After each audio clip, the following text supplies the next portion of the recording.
Hello everyone, and welcome to another episode of the AUD podcast channel. I'm your host, Khalid Abdul-Jubain. We are honored to have Miss Natasha Hatherall as our guest on the show today. Natasha is a publicist, PR, and marketing expert with over 20 years of experience. She is the founder and CEO of Tash, one of the most sought after and respected independent self-funded agencies in the Middle East. In addition, Natasha is a passionate advocate for women in business and women's health, being one of the first companies to launch menstrual, menopause, and infertility leave in the Middle East. In this episode, you'll learn the impact of flexibility at work, how PR can help you get visibility, the power of empathy and kindness, and the challenges of scaling a business. Please join me in welcoming to the show Miss Natasha Hatherall.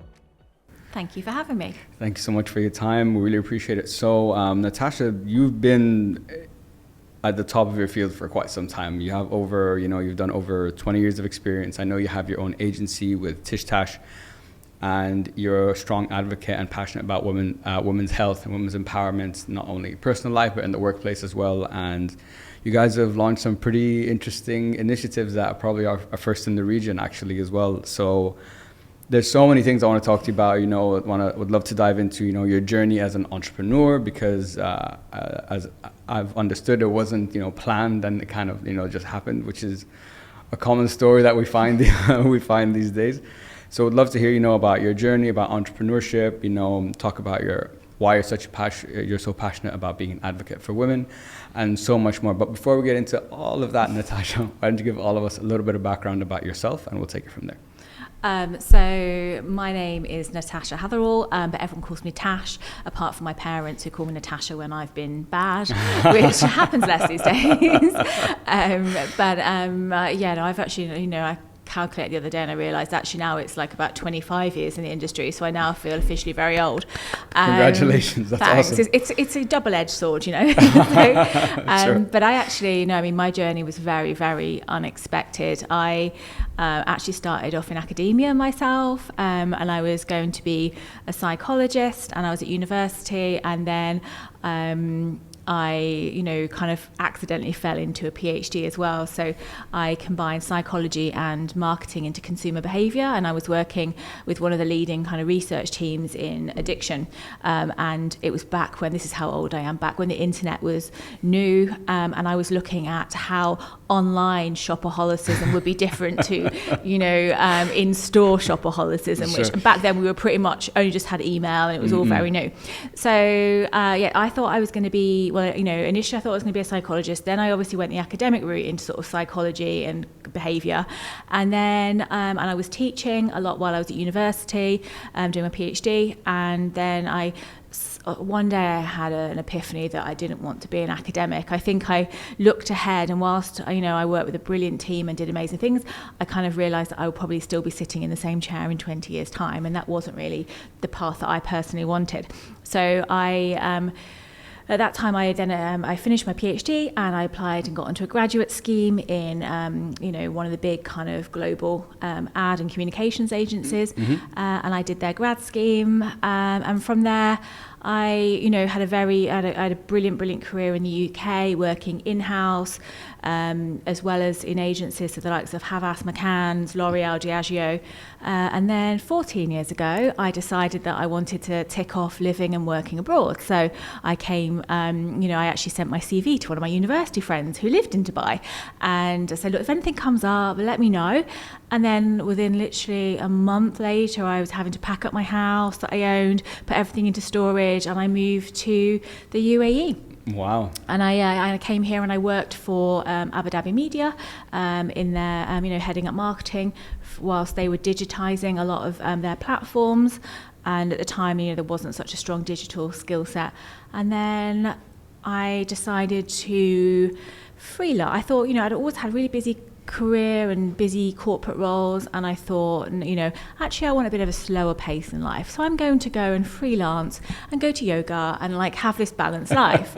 And that was 12 years ago. Okay. And be careful what you wish for, because that was in the January, and by the March I had more clients than I could work on myself, and my colleague joined me, And then, fast forward 12 years, and we're one of the leading independent agencies in the GCC. We now have offices in Dubai, Saudi, and the UK.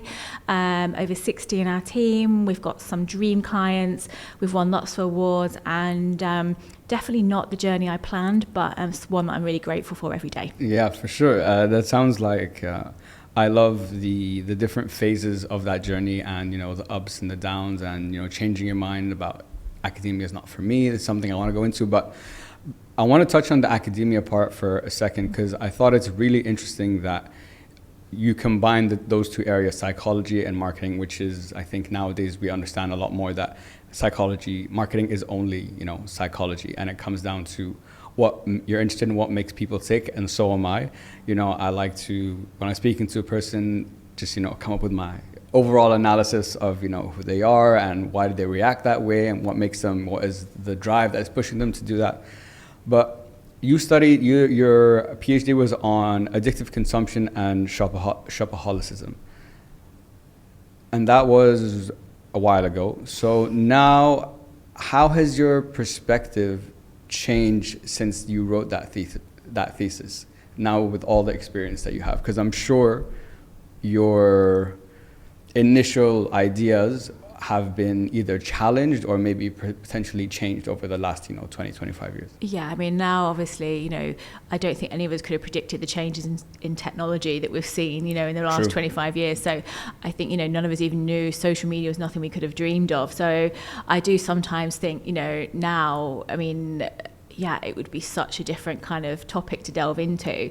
And actually, ironically, someone said I've been trying to write a book for ages, and my plan was fiction. But then someone said to me, like, Tash, why don't you write a business book recently?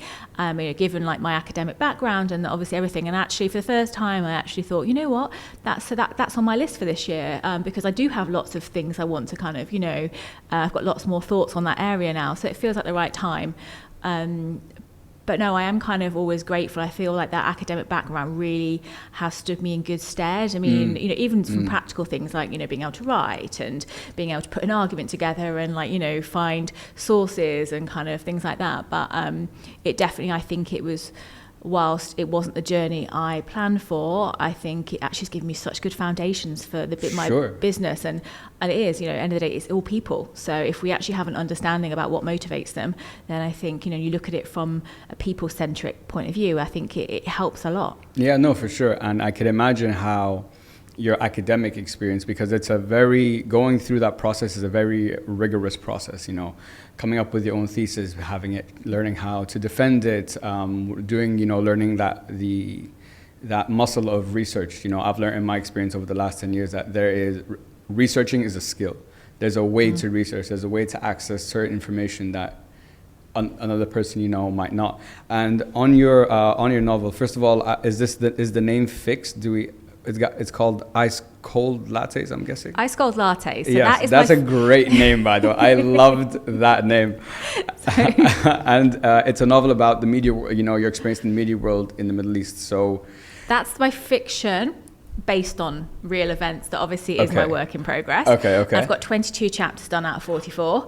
But I haven't actually written any in 2 years. And right now I feel like that's not where my head's at. So I'm kind of I still am definitely going to do it. I feel like, there's so many sort of fun anecdotes and things that I want to kind of share about the world here, and no one's done it yet. But no, I think this year actually I'm going to work on a business book which will be around women in the workplace. Okay, so that novel is, a work in progress, no rush with that, but it sounds like this new book that is a lot more focused on a specific angle or idea. Yeah, no, that's something I'm fleshing out, but no, that's about obviously my passion for women at work and the championing for women in all I do. Yeah. Okay, so since we've touched on the women part, let's get into it. So you're a female-led agency. You guys have a magazine called Ramona, changing the way women open up about real life issues. You have implemented initiatives into the working place and creating a working environment tailored to women's needs. And what was interesting, and I'm curious to hear your perspective. So you did have men before in working with you, and now it wasn't planned that way, but and now it's only we've had one man before. One man. Okay, we're gonna use this one man for this example. Have you seen a difference now when you reflect back at that short time? I know it was only one person, but have you seen even that one person have a big ripple effect across the type of team you have, your productivity, how people are feeling at work? Would love to hear your comparison between those two. I don't really think it is about, that. And I've always actually, ironically, recently when we were struggling to find for a role, I did say to my team, look, if you have to look at men, you can. We can also help out, guys. You can look at that. It's not that I am, I think sometimes some people have misjudged that kind of I'm some kind of man hater and kind of have an agenda. But my rationale is far from that, and I think. It came from a place of it was never the intention. This was another very accidental thing, but then I always believe everything happens for a reason. And by the nature of the brands we have at Tish, because, we specialised in two areas, beauty, health and living well, and in kids and family focused, we were working with a lot of mums and a lot of, and women. And so by default, the lot of brands we've got, be it from, lipstick to makeup, sanitary products, baby products, they're the kind of, the brands that women want to work on. And if, my view is, when you're trying to talk to your target audience and you need someone that understands it. So that's one of our things that we say about Tish Tash is, we understand your brand because we are your target audience, be it from millennial to menopausal, that's why we get it. And it is sometimes, we have had guys apply for jobs. And when you say, actually, how do you feel about working on a sanitary product brand or a lipstick brand? And they do often will hesitate and be well, it's not my favorite kind of thing, and for me, I want people that feel passionate about the brands and the clients that they work on. So there is actually, there's a core reason why, obviously, we have a very female biased team. But then myself and my MD, Polly, who's been with me 9 years, both of us, I think we are mild feminists, and we really, really do believe in women and advocating for. And the reality is, for a long time, there's not really been. It's been tricky. The amount of women that leave the workforce because of obviously pregnancy and having a family. And even then later on, now the statistics about women leaving the workplace because of menopause, and the statistics are huge. And I think for a long time here, and still today, there's not that many flexible roles. There's not that many part-time, and I think so many brilliant women are having to leave their careers, and obviously they've got the best experience, they're the ability to mentor obviously the next generations, and then they have, because they can't make it work around their family. And even if you can get access to childcare here obviously, but still when you're having to make some of people I know, friends, people who work for me, when they're having to make decisions, they want to do simple things like be able to go to their kids' sports day. And so Polly and I both decided to actually, we're going to own it, and we are going to create a workplace designed for women, because if you do that, then we can, we felt very strongly that you can show that women really can flourish and, have a true shot of, equality, equity, because, the reality is we are different and we have fundamental different needs. So everything that we've done has been designed with women in mind, true flexibility. So if you want to go, a lot of our team, they'll drop their kids off at school in the morning, they'll go and do the pickup, some will finish work then, others will work a bit later, some will work the evening. So everyone's kind of had a working pattern designed for them and their needs, but they all, they appreciate the fact that, they're grown-ups. At the end of the day, we trust them to deliver on the work, and work gets delivered on. And I think that doesn't just apply for working mothers. Obviously, we try and, do it fairly, okay, with everybody. The reality is, banks are never open when you need them. So if you need to go and sit in a bank for 2 hours, so it's like, you're a grown-up, we trust you to get your work done, and do that in whatever parameters that looks like. But we have very much focused around the needs of obviously women's health. There are different things with women's health, and there are things obviously we're currently the only gender that can have a child. So yes you are. So that's where we kind of designed things, and even for in the summer. And I'm sure we'll get into our policies and things, but being able to work from your home country, so you can spend time with family and things and have childcare help. So I think everything we've done has been very intentional with that in mind. And something kind of building on what you said, creating that kind of environment that caters to that specifically caters to, for example, women's needs is rare. And obviously different parts of the world have, there's, I couldn't get away with it. No. Yeah, With diversity. No, yeah. I appreciate that. Yeah. But but I know you've had employees that have been with you for, 6, 5, 10, 10, 9. 9, 10 years.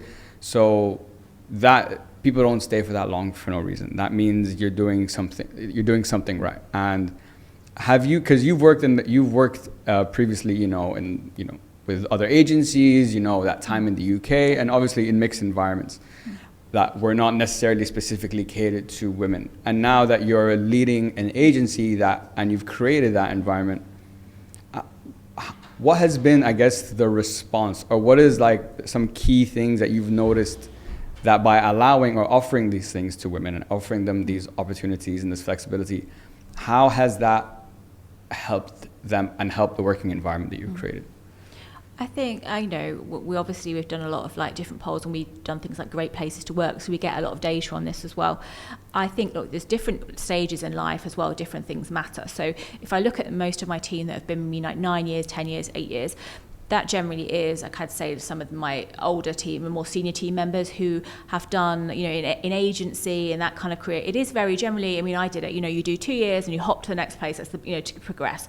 And I think so, whereas we find with my team have been with me a long time, then probably in the more later stages of their career or mid to kind of later, and they appreciate, they want the work-life balance with their family, and they appreciate that, and so the whole environment works for them. I think sometimes if we look at younger kind of fresh grads and kind of 20s, I think the current new generations really are prioritizing work-life balance, and they like, they want the flexibility, they want a bit of hybrid working. I think it really is different kind of stages of career, and different kind of generations are obviously appreciating different things. Gotcha. That's a great point, actually. Yeah, that's very true. So that's kind of so I definitely, there's a difference between the what stage people are in their career as well. But I think, for example, a lot of us are expats living here, and I think, and then you end up using your annual leave going back to your home country. And so we launched the work from anywhere policy, which means that people can, if they want to go home for the summer, when it's hot here and they want to take their kids back to their home country and be able to have childcare, and yet they don't have to use up their annual allowance, and they can work obviously Dubai hours. That's something that the feedback we've had on that has been phenomenal in terms of, not having, then being able to still go on family holidays and explore the world. And that's probably one of the highest rated kind of things that really people have said it's really changed, it's changed so many things for them in terms of being able to have time with loved ones and still have a nice holiday. So that, but I think, so many times, obviously generally we've kind of have people that come to us that have worked in environments before where it's been less flexible. And I think, exactly. So that it's for them, it is, I think they notice the differences very quickly. Even just like, some people, I think even better go to their school or their kids' Christmas plays or whatever it looks like, or in environments where it was so, you couldn't even have a doctor's appointment and it was really tricky to make your life work. And even obviously the fact we still do hybrid working as well. So we do 4.5 day week. We do Monday, Wednesday, Thursday at home, and Tuesday and Friday morning, in the office, and Tuesday and Friday morning even, at home. And I think, that's, to me, it's, it's silly in things like, I think all of us need a bit more time at home sometimes. Even, you can just do a load of washing between your like meetings or something. I think, of course. Just in terms of getting time back and things as well. And I'm very much of the mindset that if you don't trust someone to work from anywhere, don't employ them. So, and so all these companies that are like now, obviously it kind of was edging back after COVID times where people were, getting people back to the office, but we've got no intention of going back to full time in the office, and it works. So things like that obviously people now, when we sometimes we have conversations with the team about how they're finding it and everything, but everyone's like, no, we really like the balance, it works for us. And so we are very good at obviously we're a communications business, so we should be, but we do keep talking to people. We have like an open like feedback box in the office where people can put comments in all the time if they're not happy, addressing them. So we're always looking at things and trying to think, okay, how can we, I'm really, to me, the best evidence is how long people stay with the company. And absolutely. yes, young I'm very real. Young grads, in their 20s, they will hop around while they, and I'd say that as well, do it, because I did it. And, you want to go and try, a bit of agency, a bit of in-house, and see where you want to be, because Sure. it changes. Yeah. So I'm always kind of very, in terms of other people's careers, I support my team at every stage. You've got to live your life the best, and try new things. Yeah, no, absolutely. And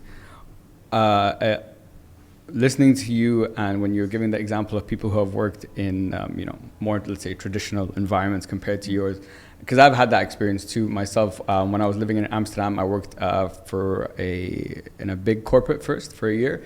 Then I moved to a startup, and when I moved to a startup, I'm like, oh, everyone's like, yeah, dress as you like, every Fridays we've got this, like all these little things, like, no, don't worry, you can work from home that day. Like, it was a breath of like fresh air to me, because kind of like what you said is, if you don't trust the people why am I hiring you? If I can't trust you, I'm hiring you to do a job. I don't care how much time, I don't care what you're doing, I don't care, you could be on the moon. Is that proposal complete by this deadline? That's all that matters at the end. Exactly. And I really love what you said about that, because I think a lot of times and from the people I've spoken to, and people in HR and stuff, it's rare that they are hiring someone with that mindset. They're hiring, this has to fill a role, and these are the rules at 1, 2, 3, 4, 5 that you have to follow, instead of looking at it kind of what you said earlier in the conversation, to be more human centric. And you giving me those opportunities as an employee, I remember like how I felt, at those startups. I was happy to come into work. I had a work-life balance. You're giving me the chance for it not to be work on one side and life on the other. You're giving me the opportunity and the freedom to incorporate that in a way. Obviously, there has to be some rules, of course. Totally. But at least there's some leeway or freedom or flexibility in those rules. And I think that, especially today, is so important. And we are at work most of our life. Exactly so, right. That's why I think, culture and environment and putting all that things in, I never take that for granted at all, because, I think I take the responsibility of having a business and having a team really seriously. Things like, to me, I realised as well quite early on that, I'd had some experiences early on in my career which are quite scarred me, Sure, absolutely, and so I think actually as an employer and as a boss, it's like you have you can change the course of someone's career and future by what you do, so I quit a job early on in my career with no job to go to because of my experience with a boss. Which even, until relatively recently, if you'd have mentioned that person's name, I would have felt quite, it was quite traumatized. Yeah, of course. So everything I do, I'm kind of thinking, okay, this is treating people, with respect and treating them in this way. It's actually because it could dictate, they could have such a terrible experience, they leave the industry and their whole careers change. So I think it is really important to look at it with that, from that viewpoint. Absolutely. And I think someone told me this recently, or I heard it somewhere on a podcast. I'm consuming information all the time, that the world is a lot smaller than you think. So be nice to people. That's something that that really kind of stuck with me. And I know, given your experience and that jarring thing that you had back then, that 3 things that from your perspective are the most important are tenacity, hard work, and kindness, to achieving whatever that target is. But you've said kindness is the biggest value that is most important to you, and that's what you like to lead with. And even from our conversation and the things you've said, I'm like, okay, she's not just saying that, this is actually true. My question is, where does that come from, and how in your career have you found that leading with kindness in whatever scenario has down the line either been not necessarily repaid, but in hindsight you look like, I'm happy I did that because it led to this outcome, if I'm explaining myself correctly? I think obviously a lot of it does come from your background, and obviously the way how you kind of your parents kind of raised you. I've never really bought into the kind of people saying that kindness is weakness, and I think 'cause actually the reality is when you're in really difficult situations, actually kindness actually is the hardest it can be, when you really have to wrestle with yourself a bit. It's the hardest way to be. But, you know, all the kind of, you know, there's adages like, you know, and always be a bit kinder than you have to be. I think it's really important. I mean, I personally, you know, I genuinely, like, through and through me believe that if you have the power to help someone or add kindness to their day, or, you know, give someone kindness when they really need it, why, you know, that's how I choose to be. And it definitely isn't weakness. I think, you know, ultimately, you know, I can be when, you know, I think with me, because that is the place I choose to lead from and be from. I think when, obviously, there's times in my position where I have to be harsher, but then I think because that's a more, even I will still do that from a place of empathy and kindness, but I think that people know that actually a line's been crossed, or something like that. But to me, you know, I've been in some really kind of difficult kind of situations, and I've stayed true to that, and you know, and that's one of the things that I'm trying to use it. You know, the quote about like how you always never forget how people make you feel. Yes, that's true. And I live, so and I true. live by that. It's you know, you like I said, the world's a small place. You never know, and if you can make someone's life better or add a bit of kindness and you know, empathy to their day, why not? Why not? Indeed, I really resonate with that, and I echo everything that you were just saying. You know, you never know. Sometimes I learned last year, a big lesson for me was you never really know what people are going through.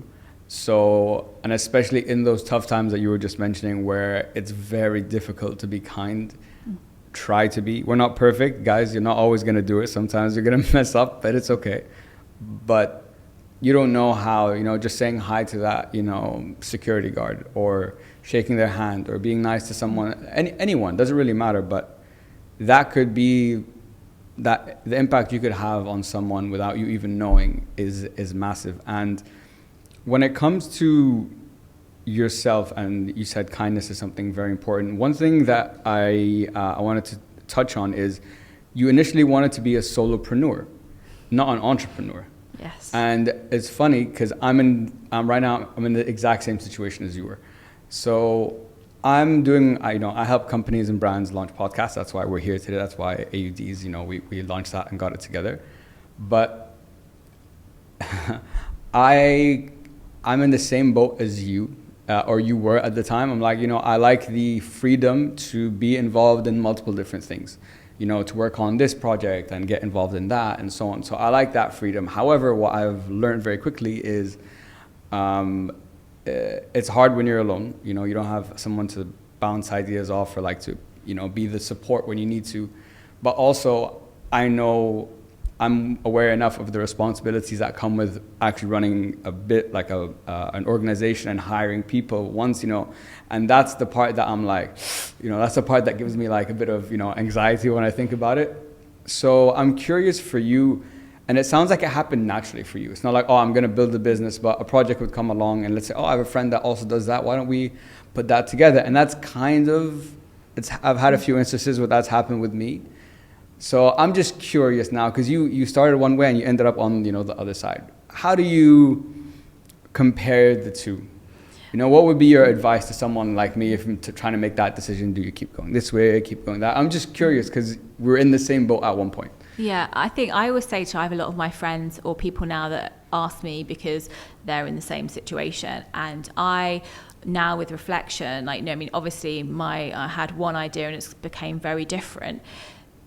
But I think you have to think about, really be honest with yourself about the reasons why you're doing it. I think if truly, you know, you want the life where you can work from anywhere, you know, you have less responsibilities, that's really what you're doing it for, you know, and that flexibility, then I think, you know, that's one decision. Versus if you want, you know, if you dream of, you know, building a brand, building a company, having, you know, growth, scaling, building something of value that maybe one day you can sell, you know, it's a very different path. Absolutely, and I think, you know, and I said it doesn't always start out the same, but, you know, that's where, because the reality is as soon as, you know, I think we did the first 2 years, we That was when I was still working at my, kitchen table at home. And, before we had, it was 2 years, we then moved, we got a new on-land license and we moved to an office. And I always joke that as soon as we moved to like onshore and, we had offices and staff and things, that's when I probably earned more money the first 2 years of business than I actually did, as soon as when we started scaling. Sure, of course. And that's the reality. So I think you've got to really kind of, drill down to inside you. What is your motivation? Is it really, you really value that freedom and you really want to be able to just travel, live, work from anywhere? Or is it actually you want that legacy? You want that kind of to create something? And I think that is a kind of, decision you sort of have to make. Even now I still fight against the fact that, this wasn't my plan. And then everyone's like, well, it's kind of now it's like, well, you've got 3 offices and you're kind of like, you've got, you're kind of in it now. Yeah. It is a really, really difficult. I think, and it's something that I've wrestled with, I think, the most and fought against.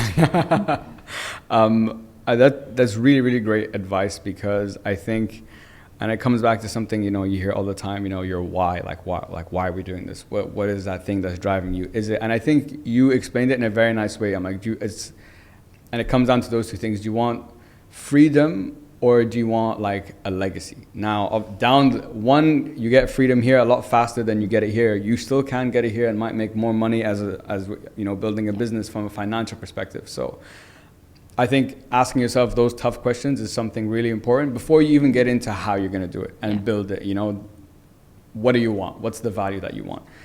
And what's interesting is, correct me if I'm wrong, you initially, as the business has transitioned, you wanted to keep it small, and you didn't want a big team. You wanted to be boutique, and now you have. So went from we want to be small, and now we have 3 offices in different locations. I can't call myself boutique anymore. People tell me, I'm very sad about that. So you moved up. So I'm curious, how was that going through that experience, that transition for you personally in your mind from like, I want to keep it small. I like, you can high ticket, very detailed, very structured. We can get build very strong relationships with clients. Not that you can't do it the other way, but that's the whole point of a boutique agency. So what made you decide what was that shift in your mindset that you're like, actually, no, I think now it's time to expand this?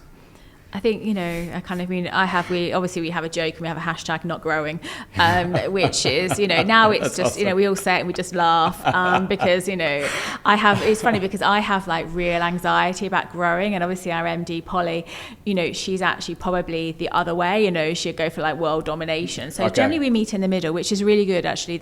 I think for me, obviously I did it on my own for a long time. And then, 9 years ago when she came into the business, and then obviously she's kind of grown with me and everything. And now I think it's a very lonely journey, so having someone as well has been a really amazing thing for me. But generally, it's those every sort of the different milestones, and even when we got to 10 people, and I was just like, that was more than what I ever thought. I was like, no, we're done. And then all of a sudden you find yourself at 20, and then it's 30, and every kind of and then I think obviously I think sort of I found that 20 was quite in terms of ones where it really step changed. 20, then 40, and then now obviously over getting the other side of 50.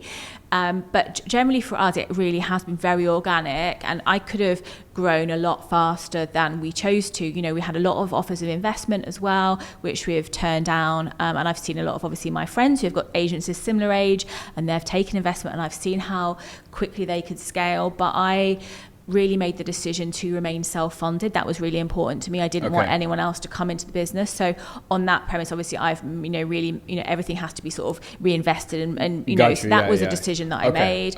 And then I definitely never ever thought I would get to 60 team. And I think every different kind of milestone as well, there's such different challenges with it as well. It is kind of I've talked about this a lot recently with like friends as well, how you think that sort of I spend most of my time working on culture, because that's ultimately we're a people focused organization, and at every kind of different milestone there is like a real cultural shift, and then you add extra different countries and different offices in, and then it's even trying to maintain teams in 3 countries, and ensure they have the same cultural and like, you know, corporate experience is, you know, that's another thing as well. And that's something, you know, that it's a learning for me still as well. Like, you know, you think, okay, you've just about got all this, like, I've got a really solid office in one country, and then it's all like, okay, let's throw in another market, another, you know, country. And then you've got to even look at things like, obviously, basic things like, you know, obviously like, you know, corporate setup, obviously banking, but then on top of that, then you've got like how to employ people in a different country and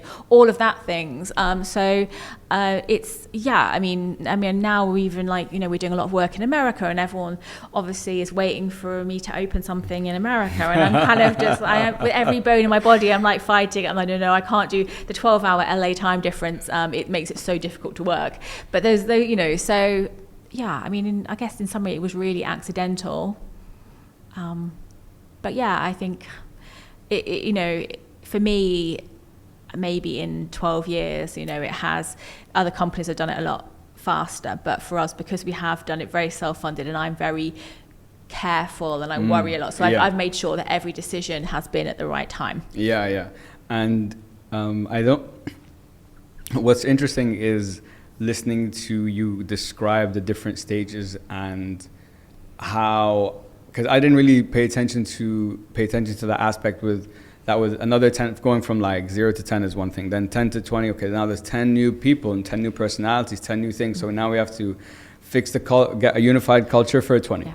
And then as the business grows and now you're adding different countries and stuff, I can imagine that gets incredibly more difficult. And you hear this story thousands of times. There's so many companies that, I joined this company day one.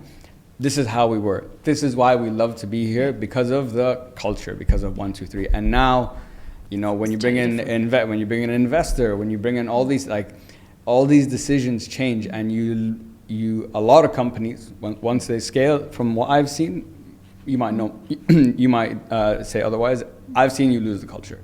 You just do. It becomes a very, let's say you want to be a corporate, very clean, rigid version of what it was. But it was what it was that got us, you know, to here. Yeah, and I guess that's the biggest challenge now as you scale, you know, to maintain that. So how do you, is employing the right people in these different locations the key to, I guess, what's the word? Amplifying that culture in your different, you know, places and different offices and so on? I guess in my mind that would be the most logical step to try to, you know, keep this together. Yeah. I say now that probably CV counts for like 20% of my decision making when hiring, and 80% will be on a mix of people, personality, and gut instinct as well. I talk about gut instinct a lot.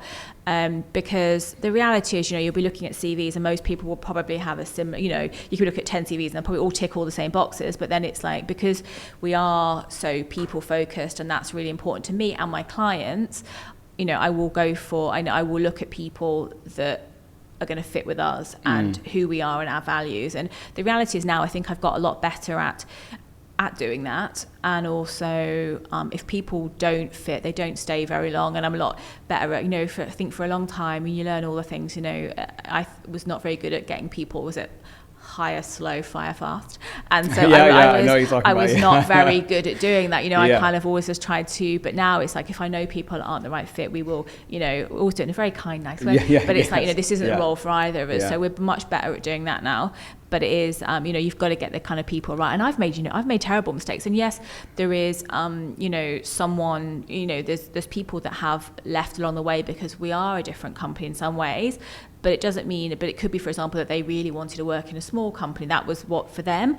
And even though we really have worked hard at being a bigger company, the reality is, you know, whereas when maybe it was like 10 of us all working around one long table, you know, and everyone had a lot more time with me, you know, the reality is these days I don't have that time for everyone. I mean, I still do, every month I still do a one-on-one with every single person in the company. That's for me really important. I always said I wanted to know everyone's name, and I used to do it every week, but then when we got over 50 I couldn't do that anymore. It was literally over a whole day of my time, but that to me is really important, that everyone knows that yes, that we've got structure, we've got line managers, we've got processes, but everyone knows that they have access into me and I am accessible, you know, because I never want anyone to, you know, feel that they don't have that. That was important to me. Yeah, I really admire that. Not many CEOs at your stage or any stage will take the time to actually, do that and understand. And obviously, I can imagine as things grow, you're not gonna have the time to interview 1,000 people a month, if that's where we're going. I don't know. But I admire that and I appreciate that and that's what I always felt in, the startups I worked with. I always felt like I could go up to the CEO and just ask him anything about whatever I wanted. Yes, like you said, there are processes, there's that, because that has to be, that's the only way the business is gonna run. But having that ability to just walk across and have none of that political, all that corporate stuff. I'm trying to, clean my words here.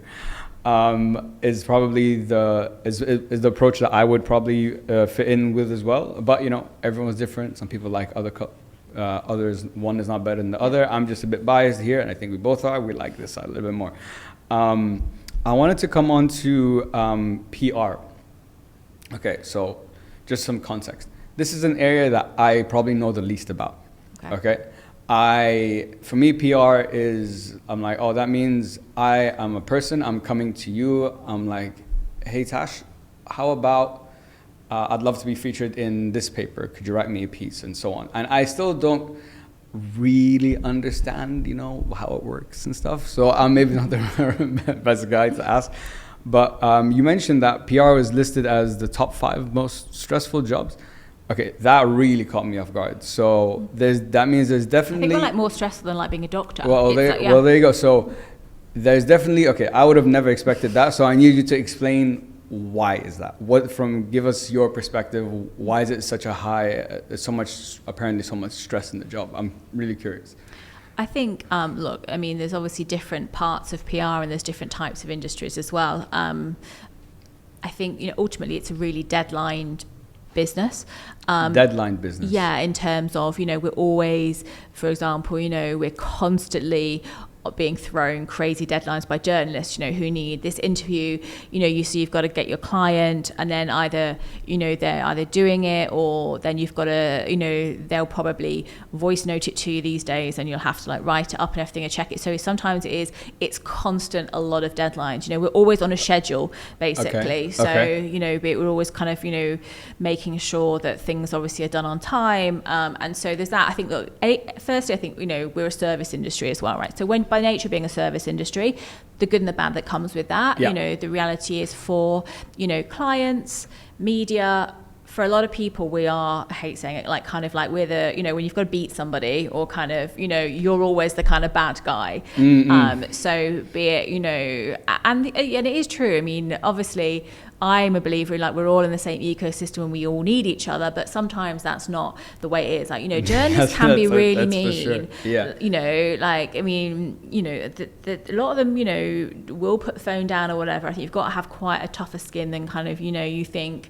I'd say generally here, actually in the GCC, it's a little bit nicer. But when you get to the UK and America, it's really, it's brutal. It's nice. So, you're saying it's nicer here. Yeah. That's okay. Did not expect that. All right, interesting. So, I mean, I think the reality is you're dealing with a lot bigger markets in the UK and US, and that's true. You're fighting for coverage for your clients. So, say they've only, say maybe a huge, I don't know. You think about like everyone wants to be on a TV show, right? And maybe they've only got 2 slots a day, and you're fighting with all of your other PR people to just say why your client should be on there and everything. So you've got to be a bit of a master negotiator as well. So there's a lot of pressure from that point of view as well to deliver. You've got and it's not always, sometimes as well. I mean, we're in a lucky position where we can pick and choose a lot of the clients we work with, but sometimes if you've got something that doesn't place and like for whatever reason you can't get coverage for it, obviously then you've got to keep reworking answer to a client. So I think it is the nature of a service business. You generally feel like you're always the bad guy, and then the deadlines as well. That's always it's. I say that PR is not a 9-to-5 job, and that's why I think now, even particularly when I look at a lot of grads and sort of people early in their career, where they do value work-life balance, and I'm always super, super transparent. I mean, there's a lot of PR roles, not generally what we do, but if you work in, say, PR for F&B, hotels, restaurants, you're going to be hosting every night, every weekend. You'll be there, inviting media and influencers in and hosting. So it does take away from a lot, and a lot of agencies, don't give time in lieu. I mean, we do, and a lot of our things, because it's the nature of what our brands are, we do a lot of it in the daytime, and very rarely do we work weekends. But I think for a lot of fresh grads who are valuing that, the PR industry is tricky because they, it isn't giving them what they want in life. Yeah. So I think it is. I mean, I even still now, I think my own family don't really know what I do.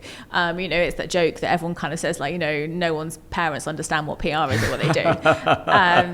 But it is long hours. And if something goes wrong, obviously with the flip side of PR, obviously there's all the good stuff, but we are still crisis communications as well. So say, for example, we've had product recalls for products. We've had, clients maybe that have been involved in something which is damaging to their reputation.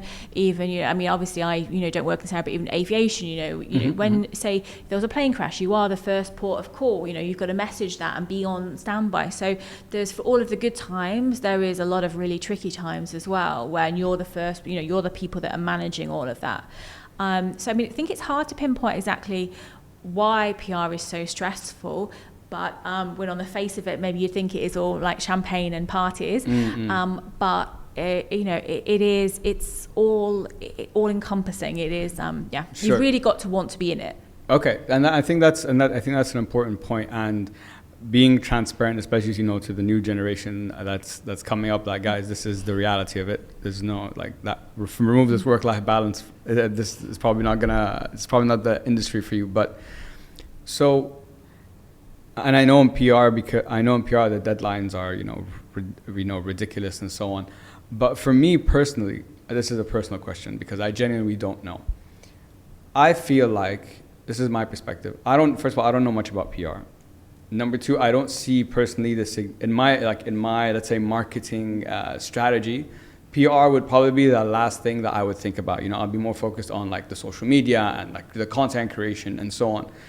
So walk me through what is a typical, like, let's say I'm coming to you, I'm like, Tash, I would like some PR. Now, what does a typical process like that look like in like working with you? And what is the goal that I'm trying to get out of this? Do you understand what I'm saying? Yeah. Like, by doing this piece, what happens? Like, what am I trying to do? And I think, because I genuinely don't know, maybe other people, listening might, but I genuinely don't. So this is for the novice that knows nothing. And ultimately, realistically, you should be speaking to us first because, reputation and, building kind of like your profile and brand awareness, that takes a lot of time. Yes. So obviously, there's all the different channels and things. And obviously we do the whole spectrum of communications now. PR is just one part of it, but it is, when you're starting out, key messaging, for example. So, a lot of people come to us and they don't even know how to communicate and articulate who they are and what they do. So one of the first things that we would do is, have a workshop in terms of, or, a kickoff meeting where we're looking at, okay, what is your brand, be it either for a company or for a person, a personal brand. And we'll get all of that, because you have to be really clear on your messaging, because then that should run consistently through every channel, be it your website, be it your social, everything. So okay, it may be that you've already got that sorted and everything, but we would still look at it and sense check it and everything and optimize it, because, things that you wouldn't have thought of. And then, but that consistency is really, really important. So in terms of strategy, planning, messaging, that's one of the first things that we would do. Okay. Then obviously, depending on your objectives, we would look at it and, be it, for example, there's different, obviously, objectives for PR. Sure. But, generally, I'm always like, it is a brand awareness tool and it takes time to build reputation and brand. So that's why, we get a lot of people that, we generally will have to do a minimum of 6 months for anybody, because it's only really at 6 months you really start to see a difference in a step change. Marketing takes time, especially from that perspective. Exactly. Absolutely. So, for example, depending on what your objectives are, then, okay, we'll work out what a plan looks like, how we're going to achieve that. So say if it was you and, maybe, you really wanted to get visibility for yourself in your kind of sector, maybe your goal is that maybe you do want to get investment, or you do want to kind of, you want to get considered for, more speaking work or more clients. Yeah. And then we'll obviously work out, okay, where is it? So maybe it is, okay, we, generally now, I mean, the whole thing about the press release is kind of everyone like, that's kind of like, you know, that's not the main tool we would use these days. So I think that there is definitely still a time and a place for a press release. But now, for example, it may be that if we're looking at you as an entrepreneur, we will look at some targeted pitching. So obviously make sure you've got a biography, and then, okay, what are the key things you want to talk about? What are you passionate about? What's trending? What's, you know, we'll look at that. We'll go and pitch then to, say, Arabian Business or Gulf News, Forbes, etc. We'll have what your target is. Maybe obviously is, you know, how you would be doing the pitching on my behalf. Yes, we do the pitching. So we agree, all of the kind of your objectives. We get all of your messaging and all of your collateral right, and then we will go out and pitch to journalists that are relevant to you what obviously we want to kind of talk about. And, you know, our job is to obviously make them feel that they have to cover you, and they have to, you know, they want to showcase you, be that on a print interview, a radio, TV, whatever channel that is, and whatever kind of you know, format.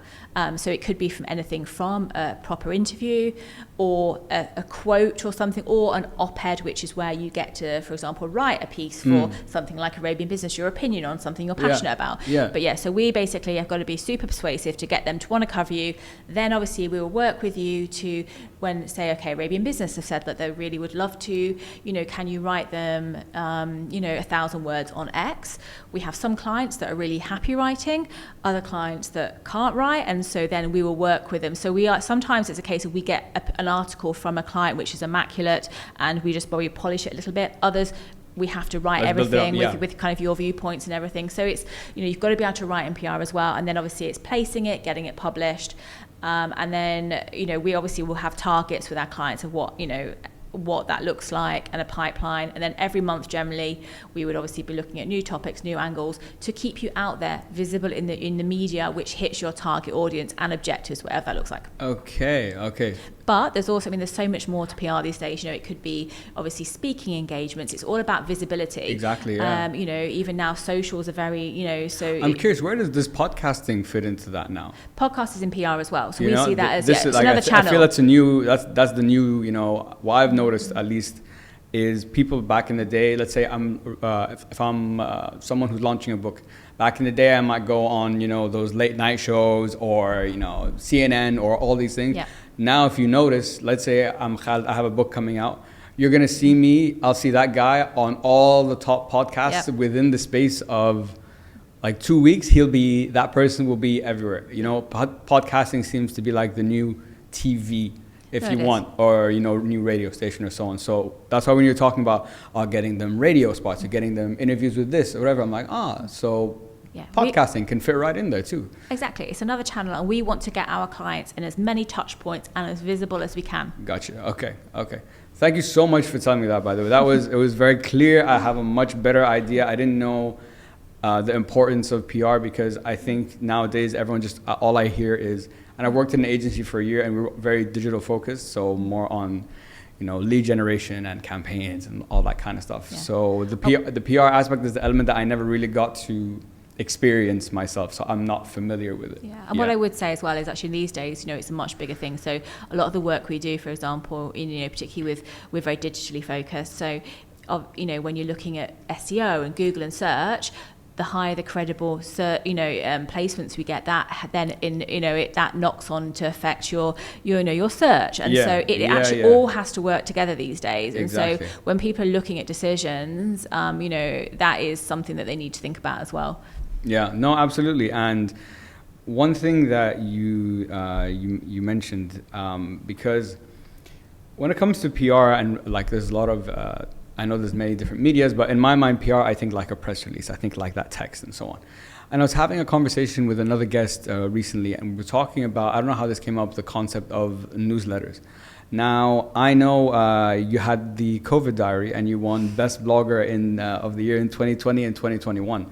So my question is, because I'm noticing, like, even on LinkedIn, let's say I reach out to you, I'm like, I want to connect with you. Before I even connect with you, I'm getting like a notification, sign up to accept, like join my group, join this newsletter, join that.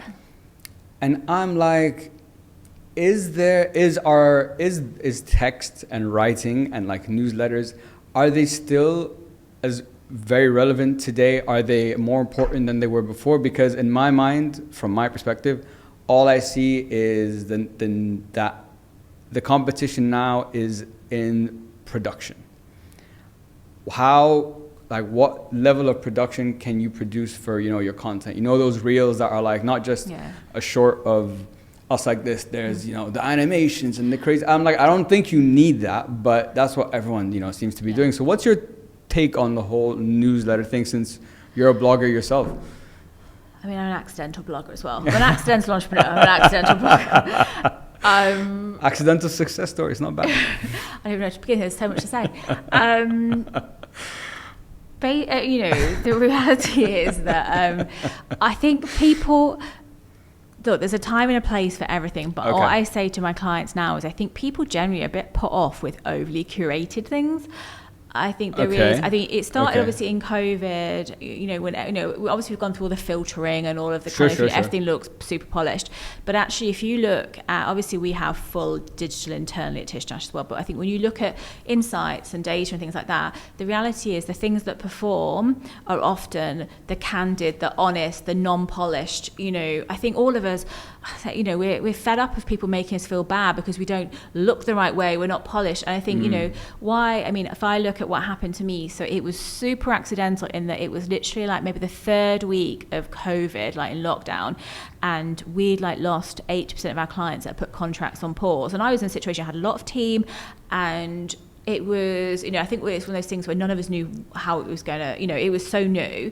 And I've always, obviously, I love writing, it's my passion, and I've always been a bit wordy. So I had a reasonable following at the time on Instagram, but not like, you know, anywhere near what I've got now. And I had a complete meltdown on Instagram, and I shared really openly my fears and the reality of, you know, feeling responsible for all my team and surviving a business during COVID. And I just wrote it on like stories, like about 6 of them, like, you know, and I mean, maybe it was kind of the time, it could have gone the other way and it could have not been the wisest thing I'd done. But the reaction I got from people who, everyone was like, you know, I'm so glad somebody has said this, because we're all thinking it, but none of us are saying it. And I think that, you know, there's a lot, I mean, and now obviously I've carried it over to lots of other areas of my life, but for 2 years, every day, I shared my diary, warts and all, about the reality. And even then, at the end of 2 years, I was kind of like, you know, I always said like I would do it until masks came off, I think. But you know, and it became such a thing. You know, my husband was getting stopped in Waitrose freezer section, you know, and it was like, how's this? You know, so it was, you know, it came from something really accidental, but then it became a thing. And then obviously, then I won awards for it. But I think people really loved the honesty, the fact that, you know, I did, like, you know, share it all. And I think if I look at what I relate to as well, I don't really want to see another handbag or another, you know, look at me, I've kind of achieved all this, here's my expensive car. It's like, I think, you know, and why I've chosen always to be transparent, and I do it even on LinkedIn, which is a corporate profile, but at the end of the day, people are buying people, and I want to see the reality of owning a business and what that looks like. And I just think really, you know, if we look at one of the biggest things since COVID, it is people want authenticity, they want transparency, and yes, we're buying people, but, you know, we're looking at their values and who they stand for. And Absolutely.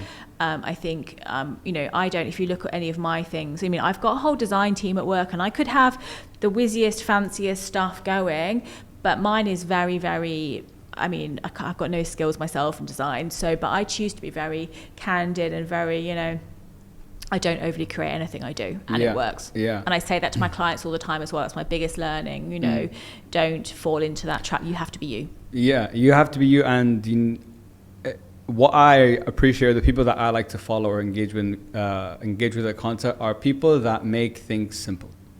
I want you to tell me something and bring it to, you know, this is it. 1, 2, 3. If you do this, you should be able to achieve whatever that, you know, that thing is. So simplicity.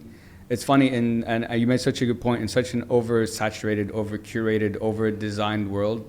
And so there's a website that I'm subscribed to that you might actually find useful called Answer the Public. And what they do is they're basically like an aggregator of data. So I'd search like podcasting, and it will bring me a whole report on, like, in the UAE, the CPC, the cost per clicks, all of this. And so they did a research on, I think, over like hundreds of thousands of like articles and texts that were AI generated versus like a human wrote it. And the difference was like 70% more content was consumed when a human wrote it than when an AI wrote it. So and this kind of brings us into the AI conversation a little bit. We're not going to dive too deep, so because we'll go down a rabbit hole there. But all of this is just showing me, things are not easy, but they're simpler than we think they are. That's what I'm like starting to learn. And if you're reflecting on your journey, because I was thinking about this, I'm like, okay, you've worked with lots of massive brands across different regions, different sectors, and so on. Have you found that the way agencies like yourself work in different countries are, they work in completely different ways? When I'm looking at a campaign, for example, for L'Oreal that's in Paris, do I have to change, how I'm messaging, or are there similarities that you've found across that? Like, no matter what, these 1, 2, 3 things should be in place for us to have a good chance to succeed? Look, it varies. So obviously we've got lots of global brands that we work with, from the likes of Victoria's Secret to Body Shop, and we always, when we get, obviously there's always an element of they have global campaigns, exactly, and that and that obviously comes from generally head office, but then when it gets passed to us, it does vary by brand as well, but I think when marketing teams globally are, they know that it has to be localized. So it could be, for example, that something, the whole concept is it works in a region, and there's other times, because generally sometimes we'll get asked, like, can, and then we'll always come back and say, well, this element can, this can't. There's sometimes where it's just as a concept, it's not right for this region at all, and then we've ended up doing something completely different. But It really depends brand to brand on how fixed they are on something. Gotcha. For Body Shop, for example, we do a lot of local market, kind of localization, either shooting it, new campaign videos and things, because obviously they want to see people from the region. Absolutely, it's basic. And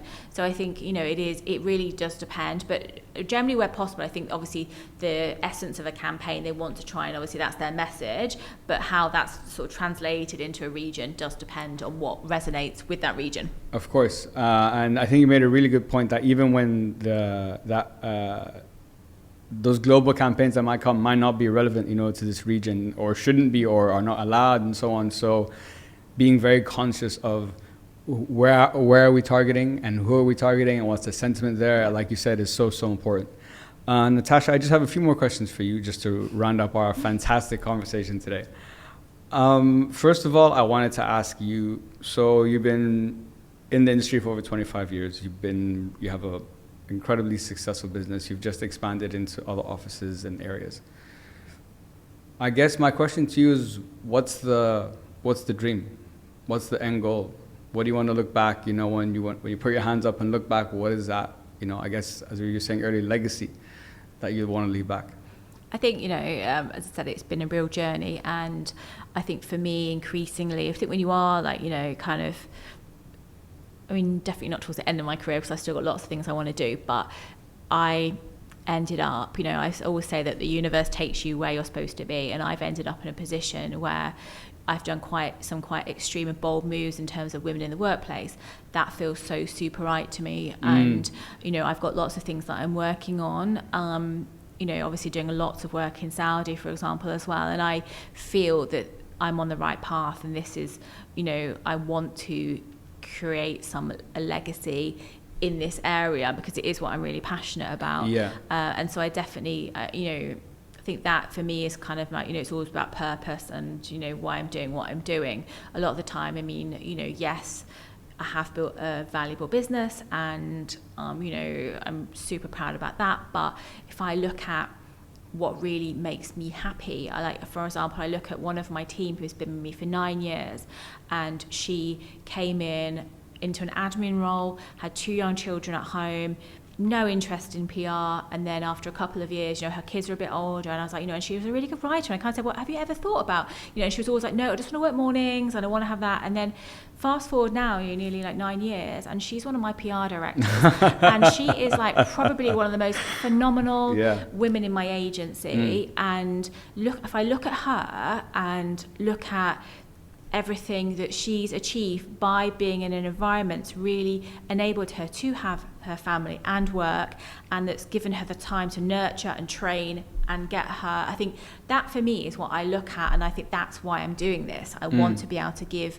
you know, women a platform where they can be their most brilliant self by being put in an environment that enables them to be that way. Yeah. And there, you know, is all about, however cheesy it sounds, it is all about the people for me. And I, you know, and I work with, like, you know, my managing director. She's one of my best friends, and I come to work most days because I like hanging out with her, and we laugh and we cry together, you know. I think so. I've built something that really means something to me, and that it is, you know, I'm surrounded by some of the most amazing people. Yeah, no, for sure. And, you know, there's a famous saying, if you want to go fast, go alone. If you want to go far, go with people. And it's interesting. I'm a people person. I love talking to people. This is why we're having this conversation right now. This is why, you know, I have my own podcast. This is what I tell people to make money by talking. That's what I do. That's how I make my money. But I can tell it's very clear that you're very proud of yourself for the business you've built, but the smile that you just gave, that comes from the impact you've been able to have for women and on women. And it's very clear that that's the legacy that you want to be behind, as someone who played a key role and did the best they could to help amplify and help women in the workforce in whatever way you have. So I'm sure if I spoke to any of your employees, they would echo that too. So I think you're doing a fantastic job on that. I hope so. And for my last two questions, so we talked about it earlier in the conversation, but I'm just curious to see what you think, because that's a question that I like to think about. You're interested in what makes people tick. Okay. So have you found that answer yet? For myself? No, I mean, definitely. I think it is, you know, that for me, the purpose is, you know, I want to help get the best out of kind of, you know, those who work for me. Mm-hmm. And I think, you know, just, nothing makes me happier than when I kind of see, you know, even, you know, my people that work for me that have gone on to do brilliant things. You know, I'm still in touch with, you know, I just think it is that I'm glad to have been part of someone's journey. And, for sure. So I you know, I think for me, it's all very, very similar and wrapped up in terms of that really, you know, makes me get out of bed in the morning. Yeah. The chance to have, you know, to be able to have that feeling of that, you know, you've helped someone. And I love the story that you gave about your, you know, your PR director of where she started, you know, and like now where she's ended up, because that's a perfect example of your help as well, you know, not taking anything away from what she did. She did it, but she was helped. Enabled in a situation exactly. to get her to where she should be. And sometimes, you know, there's a famous saying, people leave managers, not jobs. You know, if it was someone else, it might not have worked out that way. Yeah. And for my last question,